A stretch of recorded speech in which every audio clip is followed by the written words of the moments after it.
সবচেয়ে আমরা ভয় করি কি একটা ডেড ফোন আসলে যে আমি ডেড ফোনটা কোন জায়গা থেকে রিপেয়ার শুরু করব। কথা বলেন ভাই, এই ভয় আমরা কিন্তু ডেড ফোনে মারামারি করে ফেলি। ঠিক আছে, পরে কি দৌড় কি করব না করব দেখ হিন্দি অনেক লোক থাকে। কথা বলেন ভাই, তো এই ডেড ফোনের এই ভয়ে কিন্তু আমরা ডেড ফোন রিপেয়ার করি না, কিন্তু বেসিক্যালি যদি সূত্র আমাদের জানা থাকে তাহলে ডেড ফোন রিপেয়ার কেন সব বুঝে আমাদের খুব সহজ। কথা বুঝে গেছে? এই সহজ করার জন্যই আমাদের এই স্টেপ যে ডেড সেকশন রিকভারির যে সেকশনগুলো আছে স্টেপ বাই স্টেপ আমরা কি জানবো। তার মধ্যে আপনারা এই ছবিটা একটু আগে তুলে ফেলেন। এখানকার সব টপিক নিয়ে আমরা কি ক্লাস করব। আমাদের নাই আমাদের ক্লাসের মধ্যে আমাদের সকল টপিক চলে আসবে। তাহলে প্রথমে আমরা যে কোনো ডেড ফোন আসলে হাই চার্জার যেটাকে বলা হয় ইউএসবি টেস্টার, যেটাকে বলা হয় ইউএসবি টেস্টার। ঠিক আছে? জি স্যার। এই আই চার্জার দিয়ে আমরা কি প্রথম রিপেয়ার করব, যে আইডেন্টিফাই করব যে আমাদের সেটের মেজারমেন্টটা কতটুকু, সেটের কন্ডিশনটা কতটুকু। যেমন আমরা আই চার্জার সম্পর্কে শিখছি কি যদি 1 অ্যাম্পিয়ারের বেশি হয় সেট ইজ রানিং, আর যদি 0.6 এর নিচে হয় সেট ইজ ডেড। ডেড বলতে কি বোঝায় যে ওর মধ্যে জান আছে। আর যদি রিডিং 0 হয় তাহলে কি বুঝি যে এর মধ্যে কোনো জানের অস্তিত্ব নেই। কথা বুঝলেন? তাহলে এই যে রিডিং গুলা আজকে আমরা এই রিডিং দিয়ে বুঝতে পারবো যে আমার কোন সেকশনে কত রিডিং হলে কোন সেকশনে সমস্যা, কি সমস্যা না সমস্যা, এটা আমরা আজকে এটা আইডেন্টিফাই করব। ক্লিয়ার? জি স্যার। তাহলে রিডিং একটা ডেট সেট আসছে, রিডিং দেখালো কি 00, রিডিং কি দেখাচ্ছে 00। যদি দেখায় রিডিং কি 00 তাহলে আমরা প্রথমে কি করব,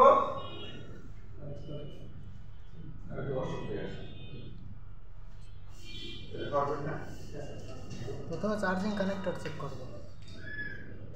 আচ্ছা, ক্লাস না বুঝতে পারলে 2 হাত তুলবেন। জি স্যার।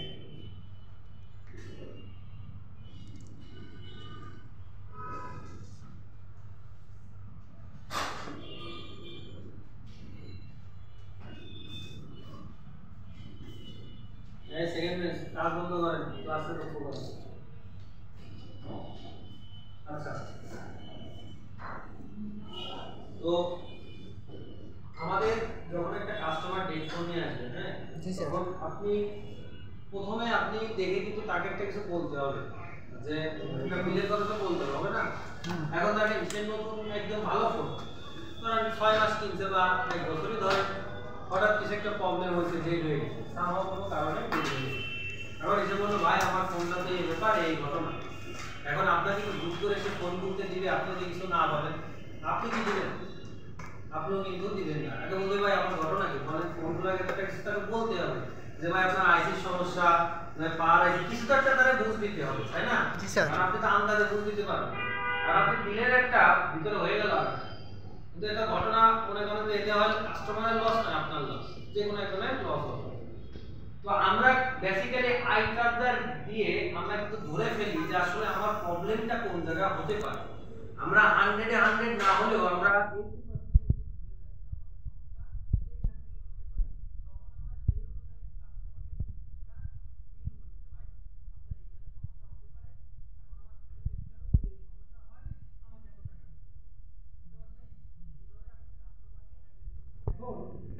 দেখেন আপনারা প্রথমে যখন আই চার্জারের বেসিক রিডিং শিখছিলেন তখন কি শিখছিলেন, ঢুকাই দিয়েছিলেন যদি 0.6 থেকে 1 অ্যাম্পিয়ারে থাকে বা 0.6 বা 0.7 বা 8 9 বা 1 অ্যাম্পিয়ার, তাহলে আমার ফোনের কন্ডিশন কি গুড,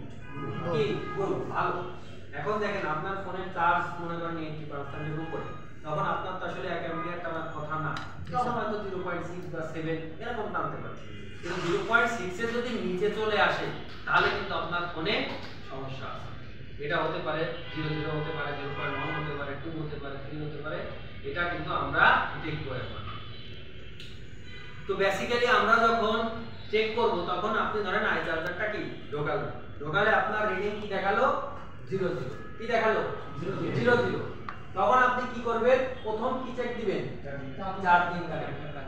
কি চেক দিবেন চার্জিং কানেক্টর অর্থাৎ আপনার যে চার্জিং এর যে কানেক্টর এটা আপনাকে প্রথম চেক দিতে হবে দ্বিতীয় চেকটা কি দিবেন বিবাস লাইন কোনটা বিবাস লাইন হচ্ছে আপনার যে চার্জিং যে কানেক্টর বা আলো পোর্ট যেটাকে বলে এর পজিটিভ যে লাইনটা এটাকে কি বলে বিবাস লাইন তাহলে আপনার কি লাইন চেক দিতে হবে বিবাস লাইন তারপর আপনার কি চেক দিতে হবে ডিএমডিপি বা আইডি লাইন ডিএমডিপি যদি আপনার মনে করেন যে শর্ট থাকে বা ডিএমডিপি যদি লাইন মিসিং থাকে তাহলে কি আপনার ফোন চার্জ হবে চার্জিং আসবে কোনো কিছু হবে না তখন আপনার এই ডিএমডিপি অর্থাৎ ডাটা মাইনাস ডাটা প্লাস আপনারা জানেন না ডিএমডিপি করছেন না জি স্যার এই ডিএমডিপি লাইনটা কি বলবেন না স্যার ডিএমডিপি লাইনটা চেক দিতে হবে তারপরে দেখেন আপনার সাববোর্ড এবং মেইন বোর্ড যেমন এই যে আমার কাছে একটা সার্কিট বোর্ড আছে দেখছেন এই নিচে এটাকে কি বলে সাববোর্ড আর উপরে এটাকে কি বলে মেইন বোর্ড তাহলে সাববোর্ড এবং মেইন বোর্ড এই দুটাকে অ্যাটাচ করে রাখছে কি এই একটা কেবল না একে বলে ফ্লেক্সিবল কেবল কি বল অনেকে ফ্লেক্স কেবল বলে হ্যাঁ একজন এক নামে ডাকে তো এই ফ্লেক্স কেবলে আপনার চেক দিতে হবে মনে করেন আপনি এখানে চার্জে ঢুকায় দেন আমার সব কিছু ঠিকঠাক আছে কিন্তু দেখেন আপনার এই ফ্লেক্স কেবল হয়ে যদি নষ্ট থাকে তাহলে এই মেইন বোর্ডে কি কানেকশন যাবে যাবে তাহলে আপনার অবশ্যই এই ফ্লেক্স কেবলটা কি চেক দিতে হবে যে আমার এটা ভালো আছে না যাবে না তাহলে আমরা কি করব 4 নম্বরে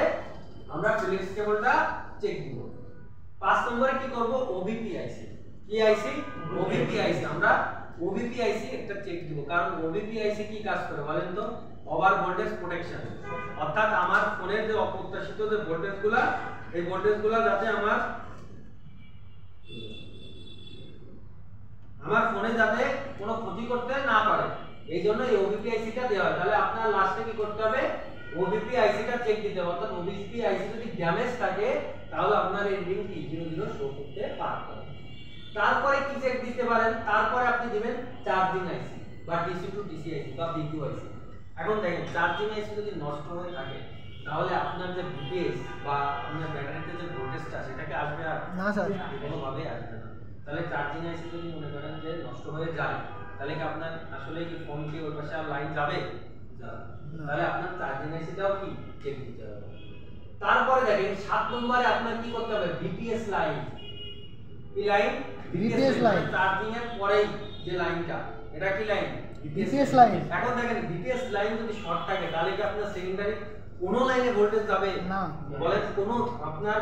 চার্জিং এর পরে যদি ভোল্টেজ মানে বিপিএস ভোল্টেজ উৎপন্ন না হয় তাহলে কোথাও কি আর ভোল্টেজ যাবে না স্যার কোনোভাবেই সম্ভব না যাবে না টোটাল ভাবে কোথাও ভোল্টেজ যাবে না কারণ সব জায়গায় কি আমাদের এই বিপিএস ভোল্টেজটাই যায়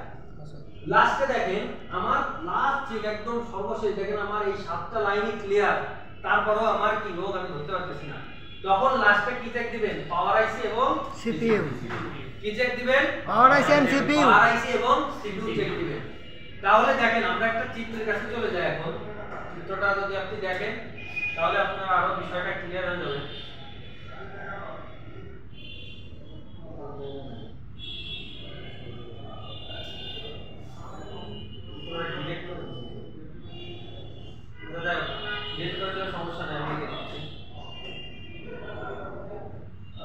আচ্ছা তাহলে প্রথমে আমাদের চার্জিং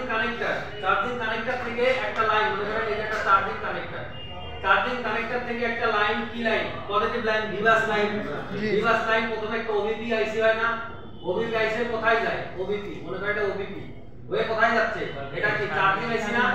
বা ডিসি টু ডিসি আইসি না এটা জি স্যার ডিসি টু মনে করেন ডিসি আইসি এইখান থেকে একটা লাইন কোথায় চলে আসে ব্যাটারিতে না এই যে চার্জিং আছে এটাকে কি ব্যাটারিতে না আমি কি দিলাম এটা ব্যাটারিতে চলে আসে না আর একটা লাইন কি তৈরি করে বিপিএস তৈরি করে না এখানে একটা বিপিএস কয়েল আছে এখানে একটা কি বিপিএস কয়েল আছে এটা হয়ে এইখানে কি এখানে আমার কি পার এটা কি পার এখানে কি থাকে এটা পার বাটন থাকে অবশ্যই জায়গা না এটা কি পার তাই না তারপরে আমার এখানে কি থাকে পাওয়ার বাটন সুইচ থাকে এবং এখানে আমার কি থাকে ক্রিস্টাল থাকে না এবং এখানে এসে আমার কি থাকে